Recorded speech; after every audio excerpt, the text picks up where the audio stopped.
तो मैं कहना चाहता हूं इकरा हसन से कि आए और कंडे लेकर किसी गुज्जर नौजवान शादी कर ले, कड़ाई करके दिखाए।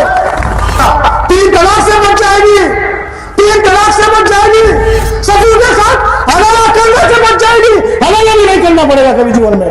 तो मैं कहना चाहता हूं इकरा हसन से कि आए और कंडे लेकर किसी गुज्जर नौजवान शादी कर ले, कड़ाई करके दिखाए। 3 तलाक से बच जाएगी, 3 तलाक से बच जाएगी, ससुर के साथ हलाला करने से बच जाएगी, हलाला भी नहीं करना पड़ेगा कभी जीवन में।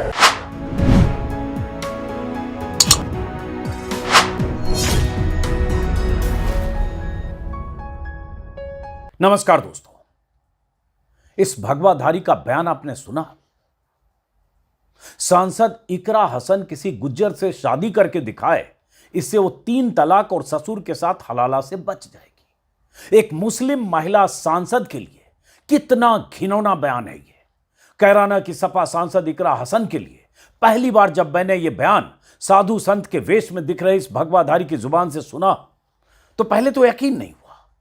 फिर मैंने दोबारा तिबारा इस वीडियो को देखा और सुना कि वाकई राम विशाल दास नाम का एक भगवाधारी एक महिला मुस्लिम सांसद के लिए इस तरह का शर्मनाक और आपराधिक बयान दे रहा है। फिर सुनकर मुझे यकीन करना पड़ा। वैसे भी देश में मुसलमानों के खिलाफ जो माहौल बनाया गया है उसमें कोई भगवाधारी कुछ भी बोल सकता है। बहन बेटी समान अपने ही इलाके की एक सांसद इकरा हसन के लिए साधु वेशधारी राम विशाल दास अगर इस तरह का बयान दे रहा है तो इसमें कोई मामूली बात नहीं है। इसे पता है कि देश में मोदी का और प्रदेश में योगी का राज है। भगवाधारियों को सरकारी संरक्षण है। प्रशासन और पुलिस को ये लोग कुछ समझते नहीं, इसलिए किसी भी मुस्लिम के खिलाफ किसी भी तरह का बयान देकर इनकी सेहत पर कोई फर्क नहीं पड़ेगा। ये जानते हैं ये, चाहे वो मुस्लिम कोई महिला सांसद ही क्यों न हो। और इसी वजह से देश में ऐसे बेलगाम भगवाधारियों की कमी नहीं है जो खुद को कहते तो साधु संत स्वामी हैं, लेकिन इनकी भाषा, इनके बयान और इनकी जहरीली सोच इनके साधु स्वामी संत होने पर सवाल खड़े करते हैं। मैंने पहले कभी न तो इनकी शक्ल देखी थी न इनका नाम सुना था, तो मैंने पहले इनके बारे में जानने की कोशिश की। जब वो वायरल वीडियो मेरी नजर से गुजरा, पता चला कि भगवाधारी स्वामी शामली में कोई गौशाला चलाते हैं। नफरती और उन्मादी बयानों की वजह से कई बार विवादों में रहते हैं। सांप्रदायिक सद्भाव बिगाड़ने वाले भड़काऊ भाषणों की वजह से पहले भी चर्चा में रहे। पता यह भी चला कि राम विशाल दास ऐसे धार्मिक सभा सम्मेलनों में देखे जाते हैं जहां मुसलमानों के खिलाफ जहरीले बयान दिए जाते हैं या उनके सामूहिक आर्थिक बहिष्कार की बात की जाती है। इनके नाम से इंस्टा और फेसबुक प्रोफाइल है जिस पर इनके वीडियो अपलोड होते रहते हैं। वहां कभी प्रवचन देते हैं, कभी उकसाने वाले बयान दिखते हैं और इनके वो बयान वायरल होते रहते हैं। अभी के जो ये विवादित बयान है ये भी इनकी सोशल मीडिया पेज पर मौजूद है और यही इनकी फितरत है। राम विशाल दास का यह बयान 31 जनवरी का है, जब कंडेला गांव के किसी हिंदू सम्मेलन में यह हिस्सा लेने पहुंचे थे। मंच मिला, माइक मिला, भीड़ मिली और नफरती जहर उगलने का मौका मिला तो इलाके के सांसद इकरा हसन के लिए ऐसी अभद्र और शर्मनाक भाषा का इस्तेमाल करने से नहीं चुके। जरा एक बार इस भगवाधारी के बयान का टुकड़ा फिर से सुनिए आप। जब इकरा हसन आई होगी तो उसने कहा होगा मैं गोजरी हूं, मैं आपकी जाति की हूं, मैं भी आपकी बेटी हूं, मैं भी आपकी रक्षक हूं, आप मुझे वोट दीजिए। तो क्या केवल ये वोटों का रिश्ता है? अगर वास्तव में आप भाईचारा निभाना चाहते हो, अगर वास्तव में आप रिश्तेदारी निभाना चाहते हो तो मैं कहना चाहता हूं इकरा हसन से कि आए और कंडे लेकर किसी गुज्जर नौजवान शादी कर ले, कड़ाई करके दिखाए। और इससे फायदा कंडेले को होगा कि नहीं होगा, लेकिन इकरा हसन को होगा। 3 तलाक से बच जाएगी, 3 तलाक से बच जाएगी, ससुर के साथ हलाला करने से बच जाएगी, हलाला भी नहीं करना पड़ेगा कभी जीवन में। और ये कंडेले गांव के लोग, ये हमारे बुजुर्ग के नौजवान सब आंखों में बैठा करके रखेंगे और कभी दोबारा वोट मांगने भी नहीं जाना पड़ेगा। जीवन भर सांसद बना देंगे, लेकिन नहीं कर सकती। ये शख्स कह रहा है कि इकरा ने अगर किसी गुज्जर से शादी कर ली तो उसे सर माथे बिठाएंगे और जीवन भर के लिए सांसद बनाएंगे। क्या इनकी औकात है? इकरा हसन अगर जीती है तो कैराना की जनता के वोट से, अपने रसूख से, अपने काम से या अपनी छवि की वजह से। ये सज्जन इस तरह के बयान दे रहे हैं, समझिए कि इस शख्स के दिमाग में कितनी नफरत भरी होगी। इकरा हसन जैसी लड़की जिसने दिल्ली से लेकर लंदन तक जाकर ऊंची तालीम हासिल की, पढ़ी लिखी समझदार सांसद है, जिसके पिता सांसद रहे, मां सांसद रही, भाई विधायक रहा, खुद 2024 में बीजेपी को हराकर सांसद बनी, उस लड़की के लिए सिर्फ इसलिए जहर उगला जा रहा है क्योंकि इकरा हसन का ऊंचा उठना ऐसे लोगों को गंवारा नहीं हो रहा है।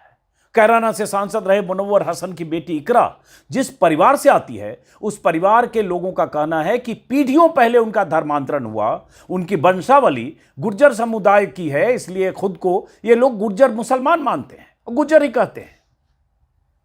यूपी के कई इलाकों में ऐसे लोग आपको मिलेंगे, ऐसे मुस्लिम मिलेंगे। मैंने बहुत घूमा था यूपी चुनाव के वक्त और मैंने देखा था कि खुद को त्यागी मुस्लिम, बालियान मुस्लिम, तोमर मुस्लिम, मलिक मुस्लिम, मतलब कई बार अगर उनके फर्स्ट नेम को ना समझे ना जाने तो आपको पता ही नहीं चलेगा कि वो हिंदू हैं कि मुसलमान हैं, क्योंकि पीढ़ियों पहले जो उनका नाता जिस भी समाज और जिस मूल बिरादरी से था, उन्होंने पीढ़ियों पहले, सैकड़ों साल पहले धर्मांतरण किया, लेकिन सरनेम का इस्तेमाल आज भी करते हैं और ऐसे हजारों मुसलमान हैं।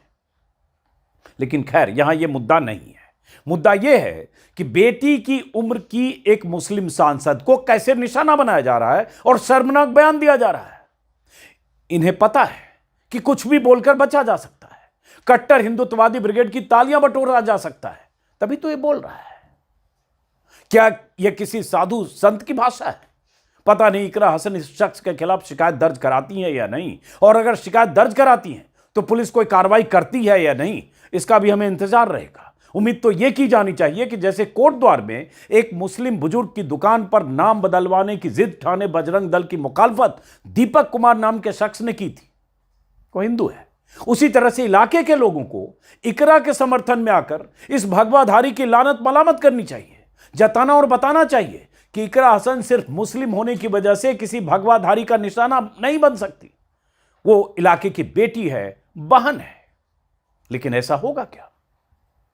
क्या कैराना में भी दीपक की तरह सोचने वाले लोग सक्रिय होकर इस भगवाधारी का जवाब देंगे क्या? और ऐसा कोई पहली बार नहीं हुआ है जब इकरा हसन को लेकर हिंदुत्ववादी ब्रिगेड के किसी चेहरे की तरफ से ऐसे बेहुदे बयान दिए गए हैं। कैराना में बीजेपी को शिकस्त देने की वजह से इकरा हसन वैसे भी बीजेपी नेताओं और कार्यकर्ताओं के भी निशाने पर रही हैं। अभी कुछ महीने पहले ही उन्हें आतंकवादी और मुल्ली कहा गया था। जरा सोचिए, एक चुनी हुई सांसद को इसी देश में उसी के इलाके के लोग आतंकवादी और मुल्ली कहते हैं, और वो सांसद अपनी बेबसी और मजबूरी का इजहार करती है भावुक होकर। कहा गया कि कैराना के जो पूर्व सांसद हैं बीजेपी के प्रदीप कुमार, उनके समर्थकों ने कहा। इकरा हसन का तब एक वीडियो वायरल हुआ था कुछ सेकंड का, जिसमें इकरा हसन अपनी तकलीफ बयां कर रही है, और किसी को भी सिर्फ इस वजह से कि वो मुसलमान है, आप अगर आतंकवादी और मुल्ली या मुल्ला कहेंगे, जिसकी पीढ़ियां इसी देश में है, जिसके पूर्वजों के खून इसी देश की मिट्टी में है सदियों से, और उसे कहेंगे कि आतंकी है, मुल्ली है, क्या गुजरी होगी तब इकरा हसन पर? और ऐसे मौके इकरा हसन के लिए बार बार आते हैं। कोई भगवाधारी कभी कोई कहता है, कभी बीजेपी का कोई समर्थक कहता है, कभी सोशल मीडिया पर कोई पोस्ट उनके खिलाफ लिखता है।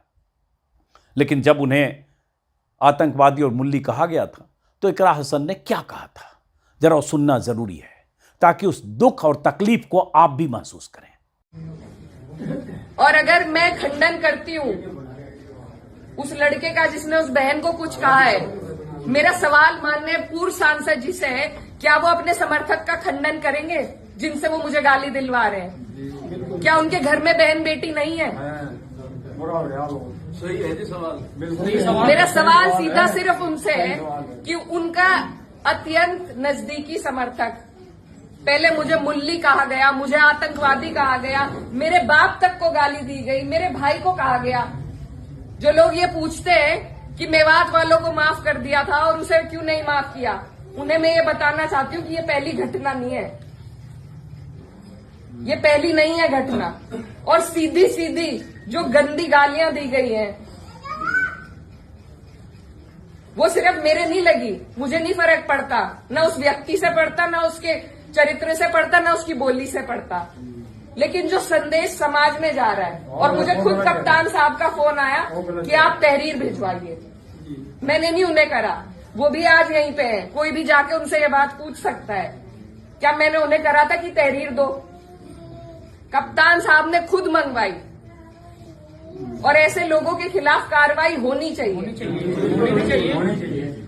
एक तरफ तो ये सरकार हमारी बहनों को एसडीएम की कुर्सी पर एक एक दिन के लिए बैठा रही है, जब उन कुर्सियों की शोभा ही नहीं रहेगी, कोई गरिमा नहीं रहेगी, तो क्या फायदा है वहां बिठा के, जब उन्हें कई बयानों की लिस्ट है।